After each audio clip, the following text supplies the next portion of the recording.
Hey students, welcome back to my channel teaching की online पाठशाला। तो हम पेपर नंबर 2 का आज यूनिट 3 करने वाले हैं। तो इसमें हम जो टॉपिक कवर करेंगे वो यहाँ पे मेंशन किए गए हैं।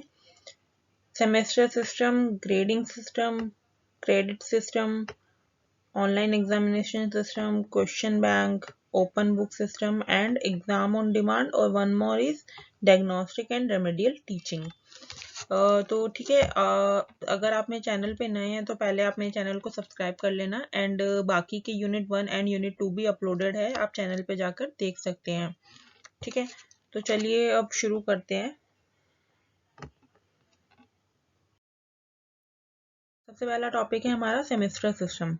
ठीक है, तो जैसे आपने स्कूल्स में देखा ही होगा कि अब क्या किया गया है, जैसे जैसे मॉडर्न टेक्नोलॉजीज आ रही है या मॉडर्न टाइम आ रहा है, चेंजेस आ रहे हैं, तो उससे क्या हो रहा है कि हमारा जो अकेडमिक ईयर है उसको डिवाइड कर दिया गया सेमेस्टर्स में। ठीक है, तो जैसे पहले होता था 3 इयर्स की ग्रेजुएशन करते थे हम लोग, तो अब क्या होता है वो सेमेस्टर वाइज होता है। इसमें मतलब 3 इयर्स मतलब ईयरली एग्जाम ना होके सेमेस्टर वाइज एग्जाम्स होते हैं। ठीक है, तो सेमेस्टर सिस्टम होता क्या है वो यहाँ पे भी बताया गया है। The semester system is an academic calendar system that divides the academic year into 2 और 3 semesters, each of which typically last for 15 to 18 weeks. ठीक है, तो सेमेस्टर सिस्टम क्या है, जो का है कि जो एकेडमिक कैलेंडर ईयर को डिवाइड कर देता है 2 या 3 सेमेस्टर्स में। ठीक है, तो उसका जो टिपिकली सेमेस्टर में कितने वीक्स होते हैं, 15 होंगे या तो 18 होंगे। ठीक है, the semester system provides regular opportunities for students to be assessed and evaluated through midterm and end of semester exams, quizzes and assignments। तो सेमेस्टर सिस्टम क्या करता है, एक रेगुलर अपॉर्चुनिटी प्रोवाइड करता है कि स्टूडेंट्स को असेस किया जा सके और इवेलुएट किया जा सके मिड टर्म एग्जाम्स में या एंड सेमेस्टर जो एग्जाम होते हैं उसमें। उसमें कुछ क्विजेस भी करा सकते हैं, कुछ असाइनमेंट दे सकते हैं, कुछ प्रैक्टिकल टेस्ट वगैरह भी ले सकते हैं। तो इससे क्या होता है कि जो स्टूडेंट्स हैं उनको इवेलुएट किया जा सकता है टाइम टू टाइम। तो इसके एडवांटेजेस क्या हैं वो देख लेते हैं। सबसे पहला एडवांटेज है फ्लेक्सिबिलिटी। फ्लेक्सिबल होता है मतलब कोई फिक्स नहीं है, इसको चेंजेस कर सकते हैं, टाइम टू टाइम इसमें चेंजेस आते हैं। फ्लेक्सिबल होता है, इसको इम्प्रूव किया जा सकता है। ठीक है, कॉन्टिन्यूअस असेसमेंट।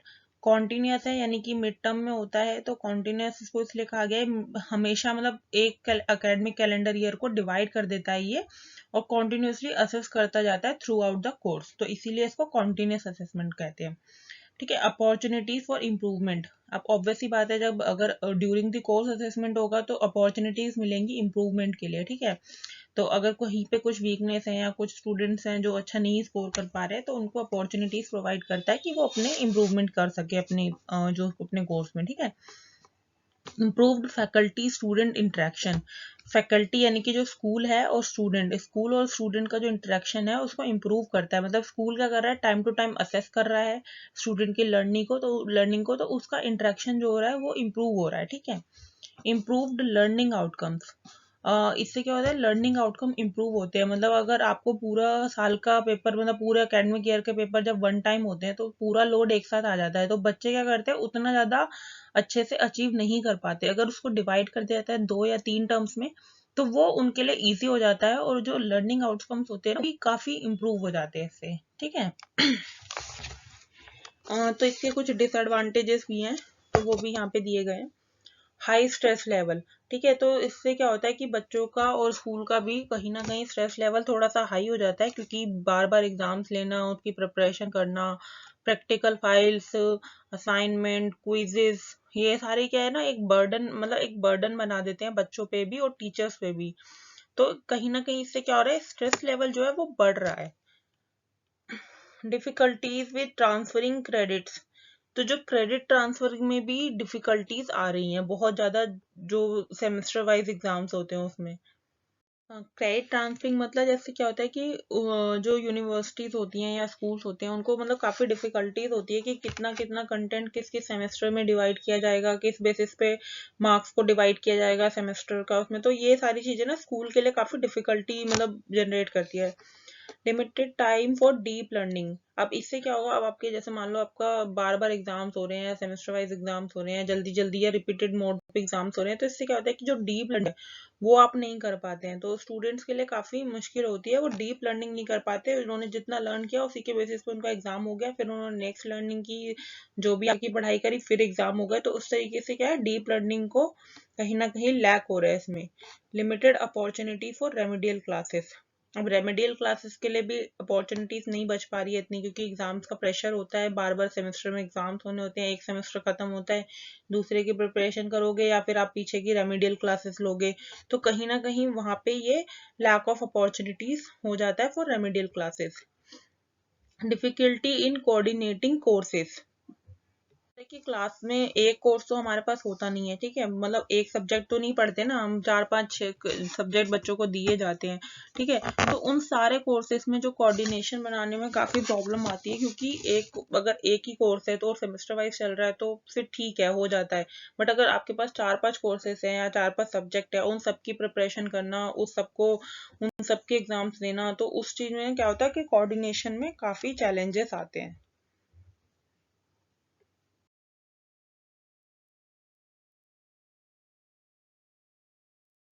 आगे नेक्स्ट है grading system.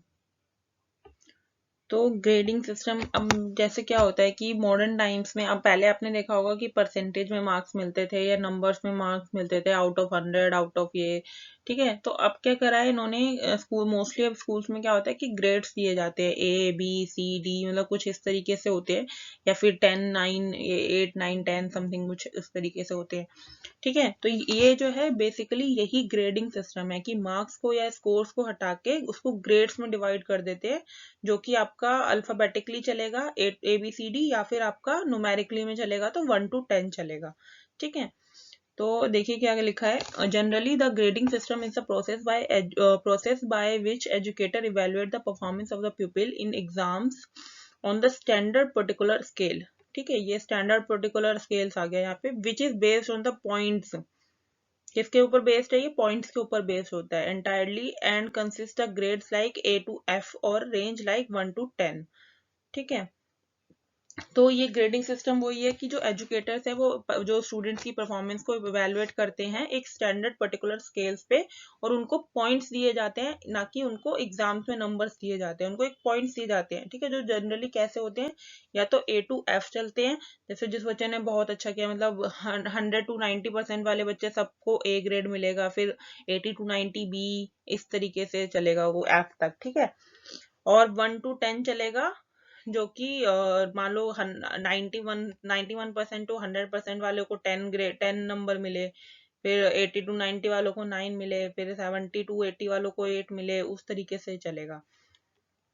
Generally letters and numbers are use to describe the grades of the scholars. तो जो इसमें क्या होता है कि लेटर्स या नंबर डिस्क्राइब करते हैं कि स्कॉलर्स को क्या ग्रेड मिली है, ठीक है। In past time marks and percentage were the only way to assessing the student in their exams, but today mostly all the nation adopted this system of marking the students in the exams. तो जैसे पहले भी, मतलब पहले क्या होता था past times में, हमेशा मार्क्स या परसेंटेज ही दिए जाते थे बच्चों को उनको असेस करने के लिए, लेकिन आज के टाइम पे मोस्टली हर नेशन या हर स्कूल जो है वो यही सिस्टम अडॉप्ट करता है, ग्रेडिंग सिस्टम मार्क्स देने का। तो अब इसके कुछ एडवांटेजेस भी हैं और कुछ डिसएडवांटेजेस भी हैं। ये सारे जो मैं बता रही हूँ ना, ये सब शॉर्ट क्वेश्चन हैं, तो शॉर्ट क्वेश्चन में बस इसमें यही है कि आप पहले एक्सप्लेन कर दो कि ये सिस्टम या ग्रेडिंग सिस्टम या सेमेस्टर सिस्टम जो भी थे वो है क्या, देन उसके आप एडवांटेजेस लिख सकते हो और डिसएडवांटेजेस लिख सकते हो, उनको थोड़ा सा एक्सप्लेन कर सकते हो, तो आपका ये 5 या 10 नंबर का क्वेश्चन बहुत आराम से बन जाएगा। शॉर्ट क्वेश्चन में आता है तो 5 नंबर का क्वेश्चन बनेगा, तो उसके आप अच्छे से लिख सकते हो इतना। तो इसके एडवांटेजेस देख लेते हैं। Advantages of grading system, determination of weakness and strength, ठीक है, तो मतलब बाकी सिस्टम से भी ये पता चलता था, लेकिन इसे भी ये पता चल जाएगा कि वीकनेस क्या है और स्ट्रेंथ क्या है बच्चों की, वो डिटरमाइन करने में हेल्प करता है ये। लो स्कोर प्रेशर, अब स्कोर का प्रेशर जो है वो कम हो गया है, क्योंकि इसमें क्या होता है कि पहले की बहुत ज्यादा फर्क पड़ता था, एक एक परसेंटेज का फर्क पड़ता था, ठीक है, कि किसी के 89 आए हैं, 90 वाले को अपॉर्चुनिटीज मिल गई, वो 1 नंबर से रह गया, 1% से रह गया, तो जो इसमें स्कोर का प्रेशर है ना वो काफी हद तक कम हो गया है। The pattern of grading, grading का एक पैटर्न है जिसमें ग्रेड्स दिए जाते हैं, नॉर्मली असाइन किए जाते हैं बच्चों को, ठीक है। सिंपल स्टडीज, स्टडीज को काफी सिंपल कर दिया है क्योंकि बच्चों को मतलब प्रेशर ही हटा दिया है एक तरीके से मार्क्स का, कंपटीशन का। तो ये सारी चीजें क्या कर रहे हैं, स्टडीज को बहुत सिंपल बना दिया इन्होंने। क्लासिफिकेशन ऑफ स्टूडेंट्स, स्टूडेंट्स का क्लासिफिकेशन करने में हेल्प करता है। मान लो ए ग्रेड वाले बच्चों को ए ग्रेड्स में रख लिया, जो इंटेलिजेंट बच्चे हैं, बाकी वो से थोड़े कम वालों को बी में, फिर सी में, जो बिल्कुल लो है उनको एफ दे दिया, डी दे दिया, ई दे दिया, ठीक है। पेरेंट्स अटेंशन, तो पेरेंट्स का भी एक अटेंशन जाता है बच्चों के कि बच्चे मतलब कि उसका बच्चा कितना कर रहा है, किस हद तक कर रहा है, किस ग्रेड में चल रहा है, तो उस तरीके से पेरेंट्स का भी एक अटेंशन सीख करता है ये। तो इसके कुछ डिसएडवांटेजेस भी दिए हुए हैं। डिक्रीज परफॉर्मेंस, तो ऑब्वियसली बात है कि परफॉर्मेंस जो है बच्चों की वो कहीं ना कहीं डिक्रीज हुई है क्योंकि कंपटीशन बहुत कम हो गया है या बिल्कुल ही खत्म हो गया है एक तरीके से।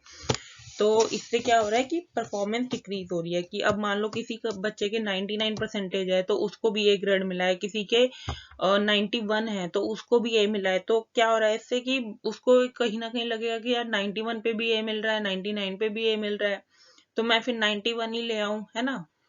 तो इससे क्या हो रहा है, उनकी परफॉर्मेंस जो है वो डिक्रीज हो रही है।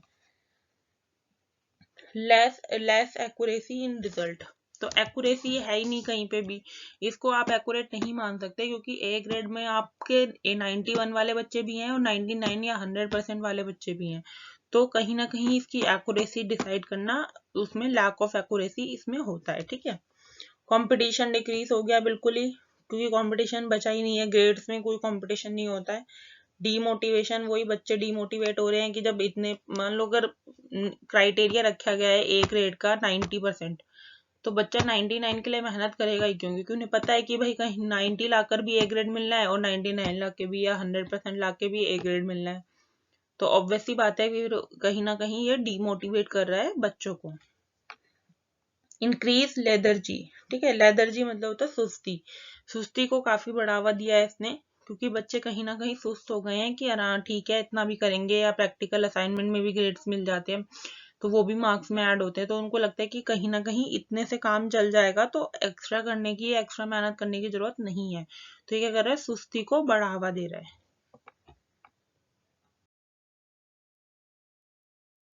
क्रेडिट सिस्टम, ठीक है, तो क्रेडिट सिस्टम क्या होता है, तो चॉइस बेस्ड क्रेडिट सिस्टम भी इसको बोला जाता है, CBCS, ठीक है। तो इसमें क्या होता है कि बच्चे अपनी मतलब अपनी पसंद का या अपने इंटरेस्ट का जो सब्जेक्ट है वो पिक करते हैं अपने इंटरेस्ट या गोल के बेसिस पे और उसमें उसकी स्टडीज करते हैं, ठीक है। तो उसको क्या कहा जाता है, चॉइस बेस्ड क्रेडिट सिस्टम, ठीक है। तो the choice based credit system is a way for student to pick different subject they want to learn based on their interest and goals, ठीक है। तो इसमें बच्चे या स्टूडेंट्स क्या करते हैं, अपने सब्जेक्ट को पिक करते हैं, डिफरेंट सब्जेक्ट जो वो पढ़ना चाहते हैं, जो कि किसके ऊपर बेस्ड होते हैं, उनके इंटरेस्ट के ऊपर या गोल्स के ऊपर, ठीक है। They earn credit for each subject they pass which add to complete their education, ठीक है। उनको क्रेडिट्स मिलते हैं, उन्हीं सब्जेक्ट के उनको मार्क्स मिलते हैं जो वो जिस सब्जेक्ट में वो अपनी एजुकेशन को कंप्लीट करना चाहते हैं, ठीक है। तो जो अदर सिस्टम्स होते हैं वो क्या होते हैं, rigid system where all students in a program study the same courses। System of education क्या है, रिजिड है, उनको रिजिड क्योंकि उसमें क्या होता है कि सब बच्चों को सेम कोर्स पढ़ना पड़ता है, जो भी अगर एक क्लास के बच्चे हैं उनको सभी सेम मतलब सारे वही सब्जेक्ट्स पढ़ाए जाएंगे जो सब बच्चों को पढ़ाए जा रहे हैं।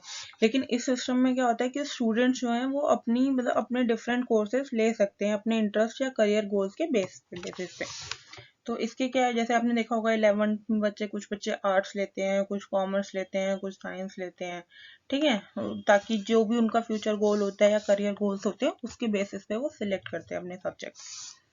तो एडवांटेजेस क्या है इसके, ठीक है। फ्लेक्सिबिलिटी इन कोर्स चॉइसेस, तो फ्लेक्सिबिलिटी है इसमें कि आप अपनी पसंद का या अपने करियर गोल्स के बेसिस पे अपना कोर्स चूज कर सकते हो, ठीक है। Tailored learning experience, tailored learning experience मतलब ये करता है, एक शेप देता है बच्चों को अपनी पसंद की जो सब्जेक्ट्स हैं, ठीक है, या अपना करियर बनाने में उनको एक हेल्प करता है, शेप देता है उसको, ठीक है।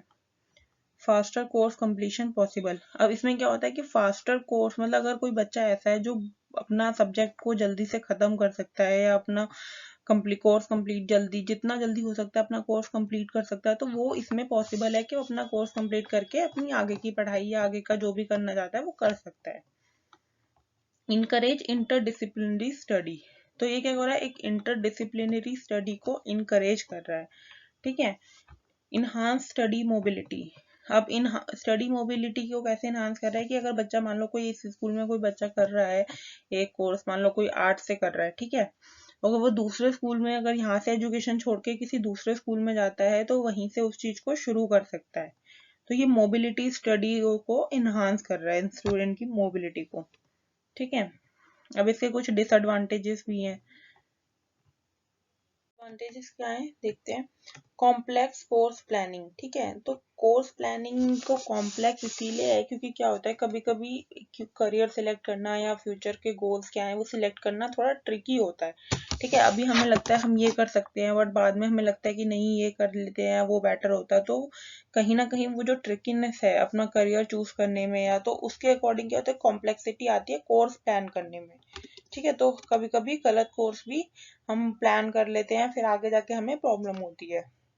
अनइवन एकेडमिक वर्कलोड, अनइवन कैसे कि कुछ जब मान लो अगर हमने कोई सब्जेक्ट लिए हैं या कोई कोर्स प्लान किया, मान लो साइंस लिया, ठीक है, तो उसमें कुछ सब्जेक्ट क्या होंगे बहुत ज्यादा टफ होंगे और कुछ सब्जेक्ट होंगे एकदम लाइट होंगे या जो इजी होंगे करने में, तो इससे जो एकेडमिक वर्कलोड होता है ना कहीं अनइवन हो जाता है, ठीक है। नेक्स्ट है लिमिटेड कोर्स अवेलेबिलिटी, अब हम तो ये कोर्स करना चाहते हैं पर वो कोर्स अवेलेबिलिटी उसको चेक करना पड़ेगा ना यूनिवर्सिटीज का या स्कूल से कि अगर हम ये कोर्स मान लो हर यूनिवर्सिटी सेमेस्टर्स नहीं प्रोवाइड करती या कुछ टाइम पीरियड किसी कोर्सेज का ज्यादा होता है तो वहाँ पे अवेलेबिलिटी नहीं होती उन कोर्सेज की, तो जो वहाँ पे उस स्टूडेंट्स को प्रॉब्लम आती है, ठीक है। वेरिंग ग्रेडिंग स्टैंडर्ड्स, अब क्या होता है कि मान लो ग्रेडिंग स्टैंडर्ड्स जो है वो भी वेरी करते हैं। अब आपने कोई सब्जेक्ट या कोई कोर्स चूज किया है उसमें डिफरेंट सब्जेक्ट आपके पास हैं, ठीक है, तो कोई टीचर तो उसमें अच्छे ग्रेड कर रहा है और कुछ स्टूडेंट्स जो हैं वो मतलब कुछ टीचर्स जो हैं उनका ग्रेडिंग का तरीका थोड़ा अलग है, तो कहीं ना कहीं दोनों की ग्रेडिंग में जो डिफरेंसेस आ रहे हैं वो आपके ओवरऑल कोर्स को या आपके जो ओवरऑल सब्जेक्ट है उनको कहीं ना कहीं वो अफेक्ट करते हैं वो चीजें। पोटेंशियल क्रेडिट ट्रांसफर इशू, तो इसमें क्रेडिट ट्रांसफर इशू ये आते हैं कि अगर मान लो कोई बच्चा आधा कोर्स इस यूनिवर्सिटी से करने के बाद दूसरी यूनिवर्सिटी में माइग्रेट करता है या चेंज करता है तो उसको काफी प्रॉब्लम्स आती हैं अपनी जो भी उसकी ग्रेडिंग थी या स्कोर्स थे या उनकी जो स्टडीज थी कहाँ छोड़ा किस तरीके से पढ़ाया था कितना किया था फिर नेक्स्ट यूनिवर्सिटीज में जाके कैसे होगा, तो उस चीज में उनको काफी सारे प्रॉब्लम्स आते हैं।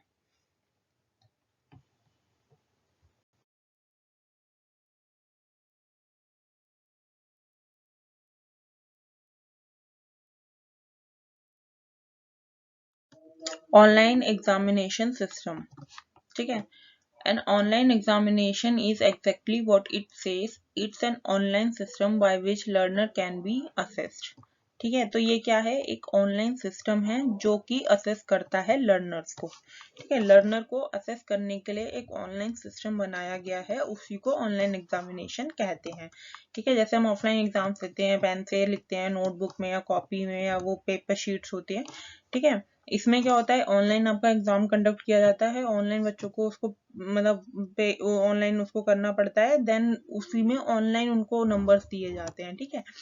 It is similar to return exam, तो जैसे आपका रिटर्न एग्जाम्स होता है वैसे ही बहुत हद तक उसी से मिलता जुलता है ये, ठीक है, but in others it is completely different. मतलब आप ये भी कह सकते हो कि रिटर्न एग्जाम जो होता था बिल्कुल सिमिलर है काफी हद तक, लेकिन बिल्कुल डिफरेंट भी है, ठीक है। इन ऑनलाइन एग्जाम ऑल्सो कोल्ड ई एग्जाम, इसको ई एग्जाम्स भी बोलते हैं, is a great way of conducting test and other important exam with help of the internet। तो इसको कैसे किया जाता है, इंटरनेट की हेल्प से इसको कंडक्ट किया जाता है। And online examination system needs a device capable of accessing the internet such as computer और स्मार्टफोन। तो इसमें ऑनलाइन एग्जाम को क्या करना, एक्सेस करने के लिए हमें क्या चाहिए होता है स्टूडेंट्स को मोस्टली और टीचर्स को, या तो इंटरनेट होना चाहिए, इंटरनेट का एक्सेस और कंप्यूटर में या फिर स्मार्टफोन में। This can be either done at examination centre और एट होम, ठीक है। तो इसको एग्जामिनेशन सेंटर पे भी किया जा सकता है और घर पे भी किया जा सकता है, एट एन एग्जामिनेशन सेंटर और एट होम। अगर ऑनलाइन एग्जाम है तो कोई जरूरत थोड़ा है कि स्कूल जाके एग्जाम देना है या एग्जामिनेशन सेंटर पे जाके एग्जाम देना है, यहीं से हम लॉग इन कर सके अपना एग्जाम दे सकते हैं घर से भी। या तो हमारे पास क्या होना चाहिए, मोबाइल फोन होना चाहिए, स्मार्टफोन या फिर कंप्यूटर होना चाहिए with the access of internet. तो इसके एडवांटेजेस देख लो। सबसे पहला एडवांटेज है इट सेव्स पेपर, पेपर बचते हैं आपके। तो ऑब्वियसली बात है, मतलब ऑनलाइन एग्जाम होगा तो पेपर का कुछ यूज ही नहीं है, पेपर पेन ये सारी चीजें सेव हो जाती हैं। Quick turn around time, time भी काफी सेव होता है इसमें, टर्न अराउंड टाइम है ये। और टाइम किसके लिए, स्टूडेंट्स के लिए भी और टीचर्स के लिए भी सेव हो रहा है ये, ठीक है। क्योंकि ऑनलाइन एग्जाम प्रिपेयर करना बहुत आसान है, ऑनलाइन रैंकिंग देना चेक करना वो भी बहुत ईजी हो जाता है, टाइम कंज्यूमिंग नहीं होता है, ठीक है।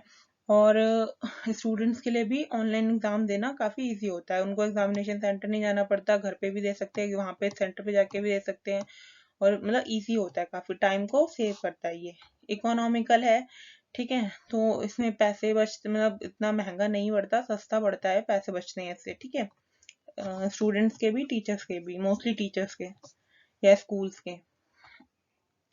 टेक्नोलॉजिकली एडवांस, तो टेक्नोलॉजिकली ये एडवांस एक मेथड है, क्योंकि हर अभी तक ऐसा नहीं है कि सारे, मतलब अभी तक तो बहुत कम स्कूल्स ऐसे हैं जिन्होंने इसको अडॉप्ट किया है, तो ये टेक्नोलॉजिकली काफी एडवांस्ड है। मोस्टली जैसे देखा होगा गवर्नमेंट जॉब्स वगैरह के एग्जाम्स होते हैं तो वो टाइम जो होते हैं ये ऑनलाइन होते हैं, ऑनलाइन एग्जामिनेशन सिस्टम होता है उनका। बट मोस्टली स्कूल्स या कॉलेजेस में अभी भी रिटन एग्जामिनेशन को ही प्रेफर किया जाता है। एनवायरनमेंट फ्रेंडली है, तो ऑब्वियसली बात है, वही पेपर बचते हैं, पेपर वगैरह सेव होते हैं, तो एनवायरनमेंट को भी काफी, मतलब एनवायरनमेंट को कुछ नुकसान नहीं पहुंचाता, तो एनवायरनमेंट फ्रेंडली है ये। हाईली सिक्योर है, ठीक है, इसको ऐसा नहीं है कि कोई चीटिंग वगैरह के चांसेस कम रहते हैं और सिक्योरिटी ज्यादा होती है। ऑटो ग्रेड्स इसमें दे देते हैं, क्योंकि इसमें स्टूडेंट मतलब टीचर्स को एक एक आंसर चेक करने की जरूरत नहीं पड़ती, तो इसमें पूरा ऑलरेडी आंसर, सही आंसर उसमें लिखे होते हैं और वो ऑटो ग्रेड अपने आप उसमें हो जाता है कि कितने ठीक किए कितने गलत किए, ठीक है। अब इसके डिसएडवांटेजेस भी हैं कुछ। Challenges in technology adaptation sorry. तो टेक्नोलॉजी को अडॉप्ट करने में काफी चैलेंजेस आते हैं स्कूल्स को, ठीक है, कि किस तरीके की टेक्नोलॉजी होनी चाहिए बच्चों को, बच्चे किसको, ऑब्वियसली बात है कि अगर आप टेक्नोलॉजी जो यूज कर रहे हो उसकी नॉलेज बच्चों को या स्टूडेंट्स को भी तो होनी चाहिए, उन्हें एग्जाम देना है, तो जो टेक्नोलॉजी आप यूज कर रहे हैं वो मतलब स्टूडेंट फ्रेंडली भी होनी चाहिए। इंफ्रास्ट्रक्चर बैरियर होता है, क्योंकि बहुत सारे स्कूल्स में अभी ऐसा इंफ्रास्ट्रक्चर है नहीं, कॉलेजेस और स्कूल्स में, कि उसमें ऑनलाइन एग्जामिनेशन को कंडक्ट किया जा सके, ठीक है। Difficulty in grading long answer type, तो लॉन्ग आंसर टाइप जो क्वेश्चन होते हैं ना, तो उसमें ग्रेड ऑटो ग्रेड देने में काफी प्रॉब्लम आती है, तो इसीलिए ये ऑनलाइन एग्जामिनेशन लॉन्ग आंसर्स के लिए ठीक नहीं है, मतलब अच्छा नहीं होता है। क्योंकि अगर मान लो ऑब्जेक्टिव टाइप क्वेश्चन है जिसका वन वर्ड वाले आंसर होते हैं, तो एमसीक्यू वगैरह उसमें तो ये बहुत परफेक्ट ऑप्शन है, बट जो लॉन्ग आंसर टाइप क्वेश्चंस होते हैं उसमें कहीं ना कहीं ये लैक ऑफ, मतलब डिफिकल्टीज आती हैं इसको ग्रेडिंग देने में। सस्पेक्टेबल टू चीटिंग, तो इसमें चीटिंग होने के लिए भी काफी सस्पेक्ट रहता है, कि ऑब्वियसली बात है वन आंसर का क्वेश्चन होता है तो बच्चे चीटिंग करके भी ये दे देते हैं। Transitioning to open book exam, तो एक तरीके से क्या है, ये ओपन बुक एग्जाम की तरह है। ओपन बुक एग्जाम्स होते थे उस तरीके से इसको हम कह सकते हैं, कि कहीं ना थोड़ा मतलब मिलता जुलता है, उसी की तरह है ये।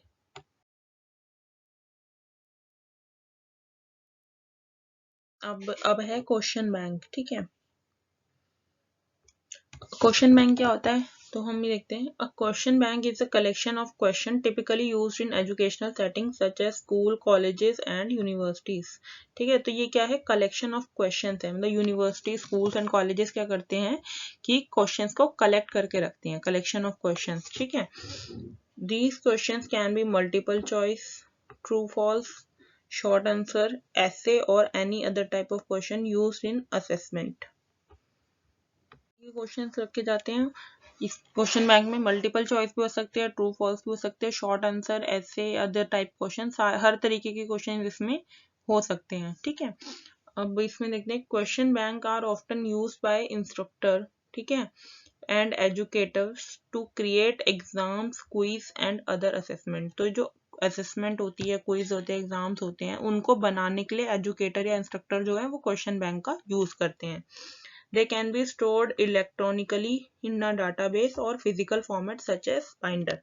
तो इनको कैसे स्टोर करके रखा है, इलेक्ट्रॉनिकली भी इनको स्टोर करके रखा जा सकता है एक डाटाबेस बना के, या फिर फिजिकल फॉर्मेट जो होते हैं बाइंडर फाइल्स, इनमें भी इनको रखा जा सकता है। मतलब जो भी आपका कोर्स है उससे रिलेटेड जो इंपॉर्टेंट क्वेश्चंस होते हैं या क्वेश्चंस जो कि एग्जाम्स में यूज किए जाते हैं, तो वो सारे क्वेश्चन को स्टोर करके रखा जाता है। ठीक है, उन कलेक्शन किया जाता है उन क्वेश्चंस का, उसी में से जो इंस्ट्रक्टर और एजुकेटर्स होते हैं उन क्वेश्चंस को यूज करके आपको एग्जामिनेशन बनाते हैं, एग्जामिनेशन पेपर जो होता है, क्वेश्चन पेपर, वो प्रिपेयर करते हैं।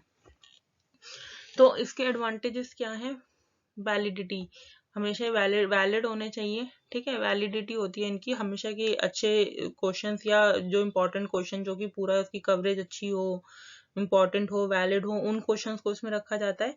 रिलायबिलिटी होती है, रिलायबल्स होते हैं जो भी क्वेश्चन रखे जाते हैं वो रिलायबिलिटी होती है उनकी। A good question paper is framed in clear easily understandable language without a vagueness. ठीक है, तो एक अच्छा क्वेश्चन पेपर क्या है, कैसे कैसे फ्रेम किया जाता है, जो कि क्लियर होना चाहिए। ठीक है, इजीली अंडरस्टैंडेबल लैंग्वेज होनी चाहिए, मतलब लैंग्वेज ऐसी होनी चाहिए जो समझ में आए बच्चों के भी और हम मतलब टीचर्स के भी। विदाउट एनी वैग्यूनेस, किसी भी तरीके की वैग्यूनेस नहीं होनी चाहिए, बहुत क्लियर कट होना चाहिए सब कुछ। A good question paper is guided the learner towards understanding the concept in the picture। ठीक है, तो एक अच्छा क्वेश्चन क्या करता है, गाइड करता है लर्नर को, अच्छा क्वेश्चन पेपर कि कॉन्सेप्ट का अंडरस्टैंडिंग क्या है, उसकी पिक्चर क्या है, वो उसके बारे में गाइड करे स्टूडेंट्स को। ऑब्जेक्टिविटी होनी चाहिए, मतलब कोई कुछ ना कुछ उद्देश्य होना चाहिए उस क्वेश्चन का। ठीक है, प्रैक्टिकेबिलिटी होनी चाहिए, प्रैक्टिकल होना चाहिए, प्रैक्टिकल क्वेश्चंस को ही इसमें रखा जाता है, ऐसा नहीं है कि कुछ भी रख लो। कैंडिडेट फ्रेंडली होना चाहिए, जो स्टूडेंट्स हैं उनका उनका वो जो स्टूडेंट पेपर देने आए हैं उससे फ्रेंडली होना चाहिए, उनके कोर्स से फ्रेंडली होना चाहिए, जो उन्होंने कोर्स उनको पढ़ाया गया है, जो उनको सिखाया गया उसी से रिलेटेड होना चाहिए, तो इसको कैंडिडेट फ्रेंडली होना चाहिए।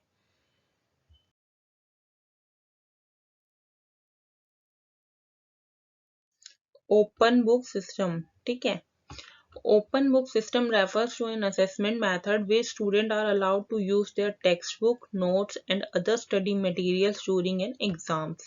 तो एग्जाम्स में बच्चों को स्टडी मटेरियल या नोट्स या टेक्स्ट बुक का यूज करने दिया जाता है, उसको ही हम ओपन बुक एग्जामिनेशन सिस्टम कहते हैं। ठीक है, this type of assessment is different from traditional close book exams where students are not allowed to refer any material during the exams। तो ये क्या है, इस मतलब जो हमारे ट्रेडिशनल एग्जाम्स है, क्लोज बुक एग्जाम, उससे बहुत डिफरेंट होते हैं। उस एग्जाम में क्या होता है कि बिल्कुल भी अलाउड नहीं किया जाता किसी भी तरीके का टीचिंग मटेरियल या स्टडी मटेरियल एग्जाम में लेके जाना। ठीक है, in an open book system, students are expected to have a better understanding of the material and be able to apply critical thinking skill to solve the problem। तो open book system में क्या होता है कि student के से expect किया जाता है better understanding of the material, जो उनकी बुक्स हैं, जो उनका स्टडी मटेरियल है, उसकी एक बेटर अंडरस्टैंडिंग उनसे एक्सपेक्ट की जाती है, और ये एक्सपेक्ट किया जाता है कि वो अपनी क्रिटिकल थिंकिंग को अप्लाई करेंगे प्रॉब्लम को सॉल्व करने के लिए। ठीक है, मतलब ऐसा नहीं है कि बिल्कुल आपको क्वेश्चन दे दिया, आपने ओपन बुक अपनी बुक खोल के उसमें से बिल्कुल टेप के दे दिया, नहीं। आपको एक, जैसे वो देखा है ना, एक पैराग्राफ होते हैं, उसको ओपन बुक सिस्टम वाला देखते हैं, जिसमें मान लो पूरा एक पैराग्राफ दिया जाता है, फिर उसमें से कुछ क्वेश्चंस पूछे जाते हैं, फिर उसका यूज करते हुए अपनी क्रिटिकल थिंकिंग लगा के बच्चे उसके आंसर उसमें से फाइंड करते हैं, समझते हैं, फिर उसको लिखते हैं। मतलब ऐसा नहीं है कि बिल्कुल क्लियर कट क्वेश्चन उसमें से देख के उन्होंने टेप लिया, नहीं, ऐसा नहीं होता, उसमें अपनी क्रिटिकल थिंकिंग स्किल्स को अप्लाई करना पड़ता है। तो इसके एडवांटेजेस हैं कुछ, इनकरेज डीपर लर्निंग। ठीक है, तो इससे क्या होता है कि डीप लर्निंग इनकरेज होती है, क्योंकि बिल्कुल सेम कॉपी पेस्ट वाला सिस्टम नहीं होता है, उसमें आपको समझ के अपनी क्रिटिकल थिंकिंग अप्लाई करके फिर उसके आंसर्स लिखने पड़ते हैं। तो इससे क्या होगा, डीप लर्निंग इनकरेज होती है। ठीक है, फॉस्टर क्रिटिकल थिंकिंग स्किल्स, जो क्रिटिकल थिंकिंग स्किल है वो फॉस्टर्स होती हैं, वो इम्प्रूव होती हैं, वो बढ़ती हैं बच्चों में। ठीक है, reduce stress and anxiety, anxiety और स्ट्रेस जो है वो भी रिड्यूस होता है, कि बिल्कुल आपको रट्टा लगा के या जो क्वेश्चंस होते हैं उनको याद करके या वो समझ के नहीं जाना है, आपको वहाँ पे पूरा दिया जाएगा, वहाँ पे आपको पढ़ना है, समझना है, अंडरस्टैंड करना है, अपनी थिंकिंग स्किल्स को यूज करना है, देन उसके आंसर लिखने हैं। तो स्ट्रेस और एंजाइटी जो है वो काफी हद तक कम हो जाता है इससे। प्रोवाइड मोर एक्यूरेट असेसमेंट, तो ये क्या है, एक मोर एक्यूरेट असेसमेंट इसको माना जाता है, क्योंकि चीटिंग के चांसेस इसमें बहुत कम होते हैं, या फिर वो रट्टे वाली या कॉपी पेस्ट या नकल वाली जो चीजें हैं वो कहीं ना कहीं कम हो जाती हैं। Make a student a vast reader, तो ये क्या बना रहा है, बच्चों को एक वास्ट रीडर बना रहा है, ठीक है। वैसे कुछ डिसएडवांटेजेस भी हैं। रिक्वायर टाइम मैनेजमेंट स्किल्स, अब इसमें टाइम मैनेजमेंट स्किल की जरूरत है, क्योंकि आपके पास एक पैराग्राफ होता है, उसमें से आपको पढ़ना है, आपको समझना है, फिर उस क्वेश्चन के आंसर देने हैं।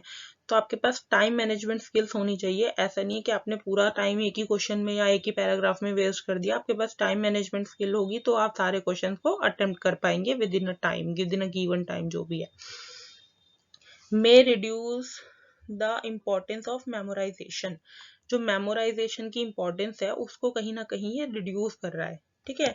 बच्चों को याद करके नहीं जाना पड़ रहा, तो कहीं ना कहीं उनकी जो मेमोराइजेशन थी वो कम हो रही है। कैन लीड टू चीटिंग, हम ये बोल रहे हैं कि चीटिंग को भी लीड कर सकता है ये कहीं ना कहीं, क्योंकि ऑब्वियसली बात है, आप ओपन बुक में पढ़ के फिर आंसर दे रहे हो तो वो कहीं ना कहीं एक तरीके से चीटिंग ही माना जाए, ठीक है।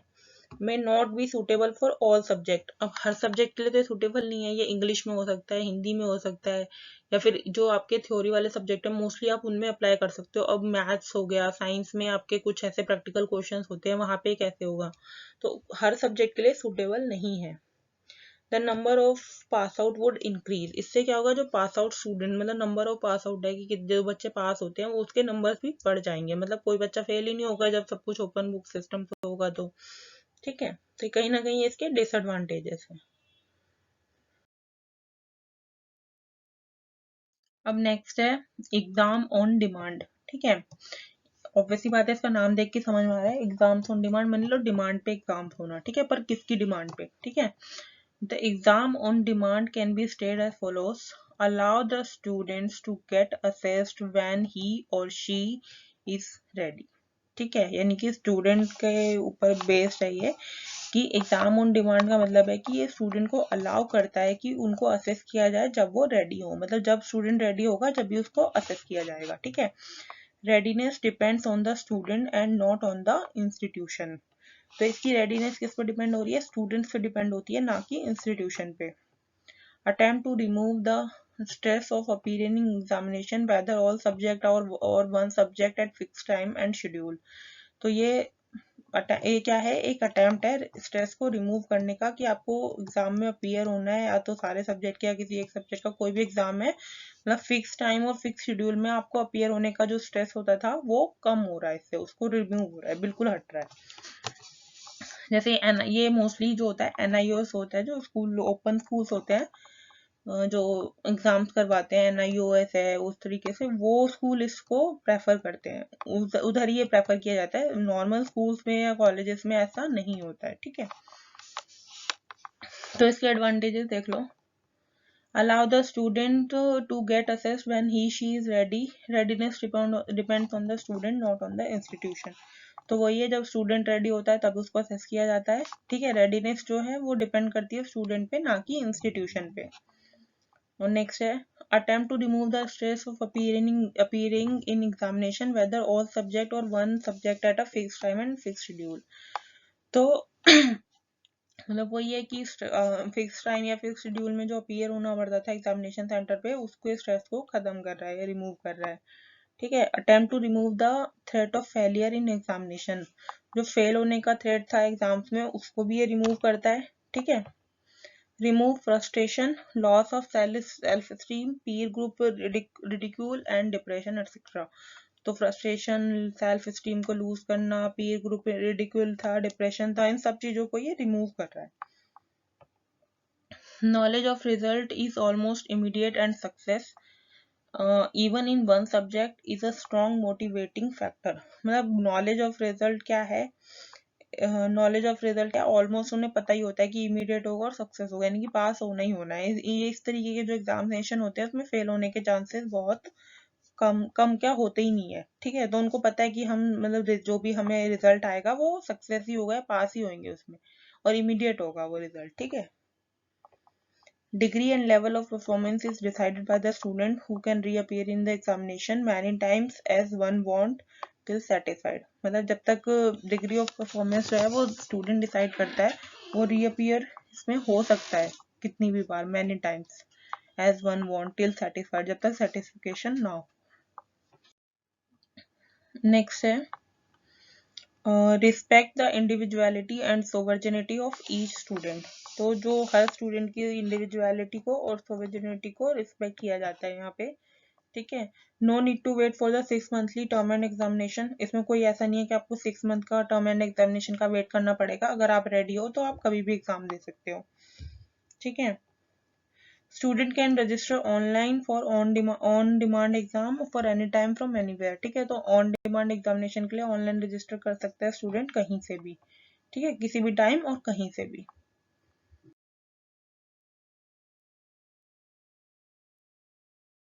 टॉपिक का मतलब इस वीडियो का लास्ट टॉपिक है diagnostic and remedial teaching for qualitative assessment. इस यूनिट का एक और वीडियो है, वो आपको जल्दी अपलोड हो जाएगा हमारी साइट पे, ठीक है। तो मतलब 2 पार्ट में डिवाइड कर दिया गया है ताकि वीडियो बड़ा ना हो, ठीक है। तो अब देखते हैं remedial teaching, diagnostic and remedial teaching for qualitative assessment, ठीक है। रेमेडियल टीचिंग क्या होती है? Remedial education definition is the concept of reteaching and reinforcing previously taught basic skills to improve the student outcome in current और future course work.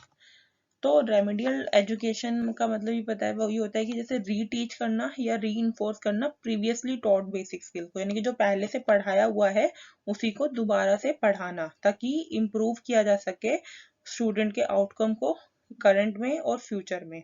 जो भी course future course में अगर उनके आने वाले आउटकम है या करंट आउटकम है, मान लो जैसे स्कूल्स में देखा होगा आप लोगों ने कि कुछ बच्चे ऐसे होते थे जिनके बिलो 35% या 35%, 40%, 50, मतलब बिलो 50% मान लो, उनको क्या किया जाता था? रेमेडियल टीचिंग दी जाती थी, मतलब उनकी एक्स्ट्रा क्लासेस होती थी, उनको एक्स्ट्रा पढ़ाया जाता था। तो वो वही रेमेडियल टीचिंग है, या डायग्नोस्टिक या रेमेडियल टीचिंग उसको ही कहा जाता है कि उससे क्या होता है ताकि उनके करंट कोर्स को, जो उनके करंट आउटकम्स हैं उसको इम्प्रूव किया जा सके, या फिर जो उनके फ्यूचर में आने वाले आउटकम्स हैं, मान लो किसी के फर्स्ट ईयर में कम नंबर आए हैं तो उनको रेमेडियल टीचिंग दी जाएगी ताकि जो नेक्स्ट ईयर या नेक्स्ट टर्म एंड एग्जामिनेशन में उसके मार्क्स को इम्प्रूव किया जा सके, ठीक है। Some might also refers to remedial education as filling learning gaps। मतलब वही है कि जो लर्निंग गैप्स हैं उसको फिल करने के लिए ही रेमेडियल टीचिंग बनाई गई है। कि कुछ बच्चों होंगे जो लर्निंग गैप्स आ रहे हैं, वो नहीं उनको पढ़ पा रहे हैं। मान लो एक क्या होता है, क्लास में हर तरीके का बच्चा होता है, ठीक है। इंटेलिजेंट भी होगा, मीडियम लेवल का भी होगा, और जो बिलो एवरेज स्टूडेंट्स भी होते हैं जिनको चीजें समझ में नहीं आती। तो बिलो एवरेजेस के लिए ही मोस्टली ये रेमेडियल टीचिंग दी जाती है ताकि उनको उनके तरीके से या उनके पेस ऑफ स्टडी जो होता है उनका, उसमें उनको समझाया जा सके, ठीक है। तो इसके फंक्शन देख लो रेमेडियल टीचिंग के। To assist the student who remain backward with their classroom teaching, ठीक है। तो उन स्टूडेंट्स को असिस्ट करना जो कि बैकवर्ड रह जाते हैं अपनी क्लासरूम टीचिंग में, ठीक है। To solve the learning difficulties of the student in English language. तो कुछ मतलब इंग्लिश लैंग्वेज में स्टूडेंट्स की डिफिकल्टी, लर्निंग डिफिकल्टीज को सॉल्व करना, ठीक है। और स्टैंडर्ड ऑफ इंग्लिश टीचिंग को रेज करना, ठीक है। To improve and modify teacher instructional procedure in view of wide coverage of learner variation, ठीक है। टीचर का जो इंस्ट्रक्शनल प्रोसीजर था उसको भी इम्प्रूव या मॉडिफाई करना। मान लो कि wide coverage of learner variation में, ठीक है, जब एक बड़ी क्लास में टीचर पढ़ाता है, ठीक है, वाइड, तो वहां पे क्या होता है, wide coverage of learner variation होता है। मतलब उस एक बड़ी क्लास में हर तरीके का बच्चा बैठा होता है। तो टीचर क्या करता है कि टीचर को क्या होता है कि अब वो एक बच्चे की, अब मान लो कुछ बच्चे उसमें बिलो एवरेज है, तो वो सबको बिलो एवरेज की बेसिस पेस ऑफ स्टडी पे नहीं पढ़ा सकता, मतलब उनकी स्पीड से नहीं पढ़ा सकता, ठीक है। यानी एक चीज 4 बार रिपीट नहीं कर सकता, ठीक है। कुछ मीडियम बच्चे भी है जो 1 या 2 बार में उनको समझ में आ जाता है, ठीक है, तो वो उनकी स्पीड से भी नहीं चल सकता। कुछ बच्चे होते हैं फास्ट लर्नर होते हैं, उनको एक बार बताया उनको समझ में आ गया, पर उनकी स्पीड से भी नहीं चल सकता। तो क्लास में क्या होता है कि टीचर एक बार बता देता है, 2 बार समझा देता है, फिर उसको आगे मूव करना पड़ता है सब बच्चों के अकॉर्डिंग, ठीक है। तो वहां पे क्या होता है कि wide coverage of learner variation होता है। तो इससे क्या होगा, रेमेडियल टीचिंग से टीचर का जो इंस्ट्रक्शनल प्रोसीजर है वो इम्प्रूव होगा और मॉडिफाई होगा। मतलब जो बिलो एवरेज बच्चे हैं उनको वो अलग से क्लासेस दे के भी वो चीजें कवर करा सकता है, अपना कोर्स को कंप्लीट कर सकता है। To avoid wastage in educational process, तो एजुकेशनल प्रोसेस में जो वेस्टेज हो रही है, मान लो एक एक चीज 10-10 बार बता रहा है सब बच्चों को, तो सबका टाइम वेस्ट हो रहा है, टीचर की एनर्जी वेस्ट हो रही है, तो वो वहां पे वो चीजें वेस्टेज से अवॉइड हो जाती है। To evolve the effective strategy of teaching language, ठीक है। तो लैंग्वेज टीचिंग की जो इफेक्टिव स्ट्रेटेजी है उसको इसने इवॉल्व किया है रेमेडियल टीचिंग ने।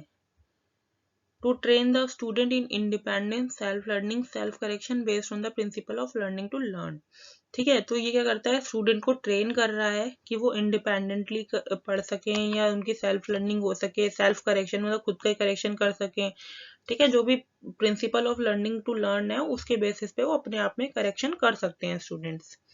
अब रेमेडियल टीचिंग के पर्पस क्या थे?